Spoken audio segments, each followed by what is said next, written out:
बहुत बड़ी भूल हो गई। मुझे लगा कि यहाँ कोई हिरन है, परंतु ভালকা তীর। হ্যাঁ গাইস, জায়গাটির নাম হলো ভালকা তীর। এই সেই জায়গা যেখানে শ্রীকৃষ্ণের পায়ে তীর লেগেছিল। চলুন গাইস, ভালকা তীরের মূর্তির মহিমা এবং এই জায়গার সৌন্দর্যটা আপনাদের সামনে তুলে ধরি। আর হ্যাঁ, জায়গাটির নাম হলো ভালকা। এটি গুজরাটের গির সোমনাথ জেলায় ভেরাবল শহরের কাছাকাছি অবস্থিত। তবে গাইস, একটা জিনিস বেশ ভালো লাগে, মন্দিরের প্রবেশ পথগুলো সত্যি এখানে অসাধারণ হয়। শ্রীকৃষ্ণ যে গাছেতে বসেছিল তীর লেগেছে, যে গাছেতে দেহ ছেড়েছে, সে গাছ এখনো আছে, কিন্তু কেটে ছোট করে দিয়েছে, কিন্তু এখনো কাঁচা কাঁচা পাতা আসলে।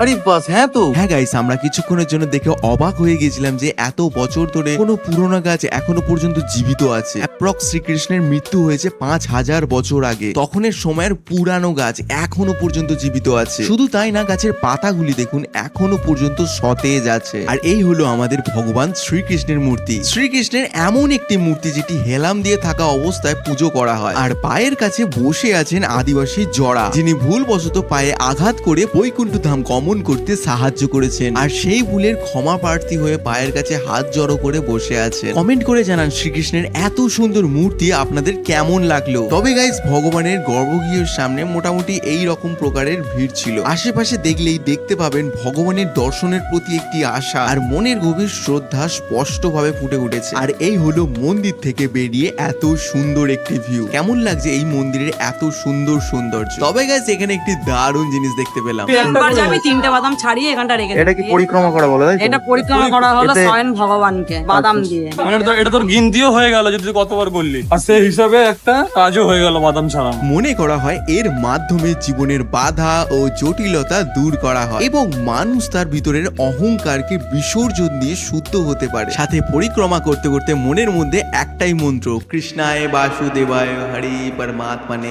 প্রণতঃ ক্লেশ নাশায় গোবিন্দায় নমো নমঃ। গাইস, ভগবানের পরিক্রমা করে মন থেকে অনেকটাই শান্তি লাগলো। আর এই মন্দিরের পাশেই রয়েছে শ্রী প্রকটেশ্বর মহাদেবের মন্দির। চলুন এবার আমার সাথে সাথে বাবাকে তোমরা সকলে প্রণাম জানিও। তো গাইস, ভগবানকে প্রণাম জানিয়ে আমরা ফাইনালি এখান থেকে বিদায় নিচ্ছি। আর হ্যাঁ গাইস, যারা যারা আপনারা গুজরাটে যেতে চান তাদেরকে একটা দারুণ অটোওয়ালার খবর দিচ্ছি। ইনি সত্যি অনেক ভালো, কম টাকার মধ্যে অনেক বেশি সময় নিয়ে সব জায়গায় ধরে ধরে ঘুরিয়েছেন। आपका नंबर यहीं पर बता दीजिए। 9106109520। তো গাইস, ভিডিওটা আপনাদের কেমন লাগলো কমেন্ট করে জানাবেন। আর ভালো লাগলে আমার চ্যানেলটি ফলো করে নেবেন। দেখা হচ্ছে আপনাদের সাথে নতুন এক মন্দির নিয়ে, নতুন আর এক ইতিহাস নিয়ে। হরে কৃষ্ণ।